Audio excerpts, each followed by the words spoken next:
24 घंटे में ईरान ने पलट दिया जंग का नक्शा। अमेरिका का पायलट ईरान के कब्जे में। एक ही दिन में अमेरिका के 7 विमान ईरान ने मार गिराए। ईरान ने ठुकरा दिया अमेरिका का जंग रोकने का प्रस्ताव। अमेरिका और ईरान के बीच चल रही जंग का 35वां दिन अमेरिका पर बहुत भारी पड़ा है। यह भी कह सकते हैं कि एक दिन में ही जंग का पूरा नक्शा ही पलट गया है।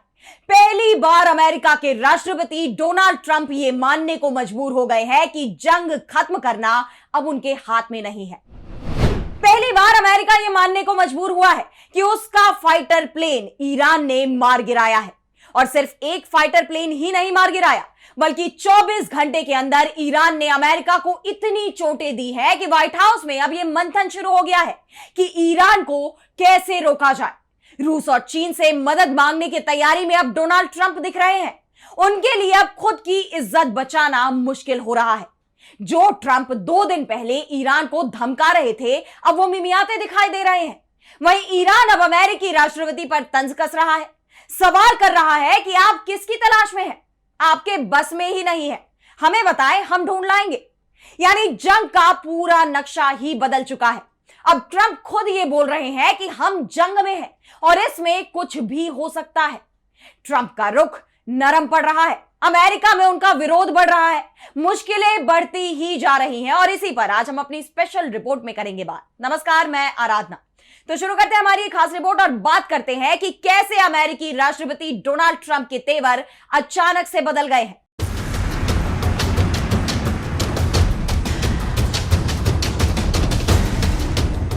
तो 24 घंटे में ईरान जंग का रुख पूरी तरह से बदल चुका है। अब तक जंग जीतने का दावा करने वाले अमेरिका के राष्ट्रपति डोनाल्ड ट्रंप के चेहरे का रंग उड़ गया है। ईरान जंग में अमेरिका के एक के बाद एक एयरक्राफ्ट गिरने की खबरों ने वॉशिंगटन को हिलाकर रख दिया है। अमेरिका की राष्ट्रीय सुरक्षा टीम लगातार बैठक कर रही है। पूरे अमेरिका में खलबली मची हुई है। ईरान का कहना है कि उसने अमेरिका के 2 लड़ाकू विमान और 5 हेलीकॉप्टरों को मार गिराया है। और सबसे बड़ी बात तो यह है कि ईरान का यह दावा तब सामने आया है जब कुछ ही घंटे पहले अमेरिका के राष्ट्रपति डोनाल्ड ट्रंप यह दावा कर रहे थे कि हमने ईरान की हवाई प्रणालियों को पूरी तरह से बर्बाद कर दिया है। लेकिन एक ही दिन में अमेरिका के 7 विमानों को गिराकर ईरान ने यह साफ कर दिया है कि उसका एयर डिफेंस सिस्टम अब पहले से ज्यादा ताकतवर हो गया है। अब इसके पीछे कारण क्या है, यह जरूर अमेरिका की चिंता का कारण बनता दिखाई दे रहा है। वैसे ईरान ने 7 विमानों को मार गिराने का जो दावा किया है, उस पर अमेरिका ने सवाल जरूर उठाए हैं, लेकिन यह भी मान लिया है कि इस बार नुकसान तो हुआ है। पहली बार अमेरिका ने माना है कि ईरान के आसमान में उसका विमान मार गिराया गया है। अब ईरान का दावा और अमेरिका की उस पर मुहर ने एक बात तो साफ कर दी कि जंग का रुख अब पलट चुका है। सबसे पहले हम बात करते हैं ईरान के दावे की। तो उसका कहना है कि 3 अप्रैल को उसकी सेना ने अमेरिका के F-35, F-15E, A-10 attack aircraft के साथ 4 लड़ाकू हेलीकॉप्टरों को मार गिराया है। दावा तो यहां तक किया जा रहा है कि F-15E के 2 पायलटों में से एक को बंधक भी बना लिया गया है, जबकि दूसरे के बारे में खबर यह आ रही है कि अमेरिका ने उसे रेस्क्यू कर लिया है। इसके लिए अमेरिका ने ईरान के अंदर एक बेहद खतरनाक अभियान चलाया, लेकिन इस अभियान में भी उसे करारी चोट लगी है। ईरानी मीडिया के मुताबिक अमेरिकी A-10 attack aircraft Persian gulf में गिरा। रिपोर्ट में कहा गया है कि विमान को हॉर्मुज स्ट्रेट के दक्षिण और आसपास के पानी में निशाना बनाया गया था। पायलट विमान से सुरक्षित बाहर निकलने में कामयाब रहा, जिसे अमेरिका ने रेस्क्यू कर लिया। हालांकि अमेरिकी अधिकारियों ने इस बात की पुष्टि नहीं की है कि विमान को ईरान ने मार गिराया। उनकी तरफ से कहा यह जा रहा है कि शायद विमान क्रैश हुआ है। फिलहाल अमेरिका इसकी जांच कर रहा है। वहीं अमेरिकी मीडिया ने बताया कि 2 अमेरिकी हेलीकॉप्टर भी ईरानी फायरिंग में हिट हुए हैं। दोनों ब्लैक हॉक हेलीकॉप्टर थे जो F-15E के लापता पायलट के सर्च एंड रेस्क्यू ऑपरेशन के लिए गए थे। यह पहली बार है जब करीब 5 हफ्तों से चल रही इस जंग में अमेरिकी विमान मार गिराए गए हैं। इस बीच अमेरिकी विमान को मार गिराए जाने के मामले में राष्ट्रपति ट्रंप की प्रतिक्रिया भी सामने आई है, जिसमें उन्होंने कहा है कि एक अमेरिकी मिलिट्री विमान के तबाह होने का ईरान के साथ कूटनीतिक बातचीत पर कोई असर नहीं पड़ेगा। इस बात को खारिज करते हुए कि इस घटना से बातचीत में रुकावट आएगी, राष्ट्रपति ने आगे कहा कि नहीं, बिल्कुल नहीं, नहीं, ये युद्ध है, हम युद्ध में हैं। ट्रंप का ये कहना कि हम युद्ध में हैं, ये पूरी तरह से सच है, क्योंकि इस वक्त पश्चिम एशिया में जबरदस्त जंग चल रही है। अब ट्रंप के बयान पर ईरान की तरफ से पलटवार भी सामने आ गया है। ईरान की संसद के स्पीकर मोहम्मद बागेर गालिबफ ने F-15E फाइटर जेट मार गिराए जाने पर अमेरिका का मजाक उड़ाया है।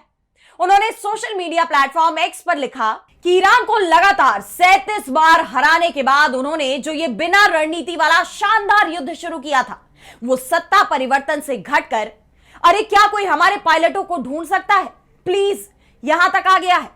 वाह, क्या जबरदस्त तरक्की है, सचमुच की जीनियस। दरअसल ईरानी संसद के स्पीकर का तंज ट्रंप के उन बयानों पर था जिसमें वो बार बार ईरान जंग जीतने का दावा कर रहे थे। गालिबफ का कहना है कि जब वो ये बात कह रहे हैं तब तक ट्रंप 37 बार ईरान से जंग जीतने का दावा कर चुके हैं। वो बात अलग है कि उनकी जंग जीतने की कोशिश अब अपने पायलट को बचाने और उसकी तलाश की तरफ मुड़ गई है। अब शायद ट्रंप जंग जीतने की बात नहीं करेंगे, बल्कि जंग से कैसे भाग निकलना है इसका उपाय तलाशने में जुट गए होंगे। और यही कारण है कि अमेरिका ने ईरान के पास 2 दिन के सीज फायर का प्रस्ताव भेजा था।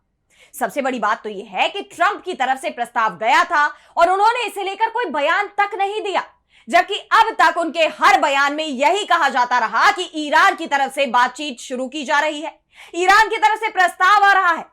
लेकिन इस बार ट्रंप की ये चुप्पी बता रही है कि वो इस जंग में बुरी तरह फंस गए हैं और ईरान अमेरिका को जंग से निकलने का मौका ही नहीं दे रहा। इस 2 दिन के सीजफायर का जो प्रस्ताव अमेरिका ने ईरान को दिया था, ईरान ने उसे भी ठुकरा दिया है। साफ कह दिया है कि जंग है, कोई सीजफायर नहीं, सिर्फ सरेंडर करे। इस बीच इराक में ईरान समर्थक ग्रुप की तरफ से भी बड़ा दावा किया गया है। इस्लामिक रेजिस्टेंस ने कहा है कि उसके लड़ाकों ने पिछले 24 घंटों में अमेरिका के सैन्य ठिकानों पर 19 हमले किए हैं। संगठन का कहना है कि इन हमलों में कई ड्रोन और मिसाइलों का इस्तेमाल किया गया। ये हमले इराक के अलावा आसपास के इलाकों में मौजूद अमेरिकी ठिकानों को निशाना बनाकर किए गए, जिसमें जबरदस्त तबाही मची है। इराकी गुट की तरफ से किए जा रहे जबरदस्त हमले के बाद अब ईरान ने अमेरिका को सख्त चेतावनी दी है और कहा है कि वो सरेंडर कर दे। ईरान के सरकारी न्यूज चैनल प्रेस टीवी पर खत्म अल अंबिया केंद्रीय मुख्यालय के प्रवक्ता इब्राहिम जुल्फिकारी ने एक बयान जारी किया है, जिसमें अमेरिकी और इजरायली ठिकानों पर विनाशकारी हमले करने की धमकी दी गई है। और यह चेतावनी विशेष रूप से उन देशों के बुनियादी ढांचों पर हमले की है जो अभी भी अमेरिकी सैन्य ठिकानों को अपने यहां जगह दे रहे हैं, क्योंकि ईरान तो पहले ही साफ कर चुका है कि अब वो उन देशों के बुनियादी ढांचों को निशाना बनाएगा जहां अमेरिका के सैनिक तैनात हैं, और इसकी शुरुआत भी ईरान की तरफ से कर दी गई है। वहीं जो देश इस जंग में ईरान का समर्थन कर रहे हैं, उनके लिए ईरान ने हॉर्मुज स्ट्रेट के दरवाजे भी खोल दिए हैं और साफ कह दिया है कि दुश्मन का कोई भी जहाज यहां से नहीं निकलेगा। लेकिन जो ईरान के दोस्त हैं, उनकी मदद के लिए ईरान तैयार है। तो फिलहाल ये जंग किस दिशा में आगे बढ़ती है, इस पर हमारी नजरें रहेंगी। लेकिन आज इस स्पेशल रिपोर्ट में इतना ही। कैसी लगी आपको रिपोर्ट, हमें कमेंट सेक्शन में बताइए, और अगर आपको रिपोर्ट पसंद आई तो वीडियो को लाइक करना ना भूलें और चैनल को सब्सक्राइब कर ले। इसी के साथ मुझे दीजिए इजाजत, और देश दुनिया की तमाम बड़ी खबरों के लिए आप देखते रहिए DB लाइव। नमस्कार।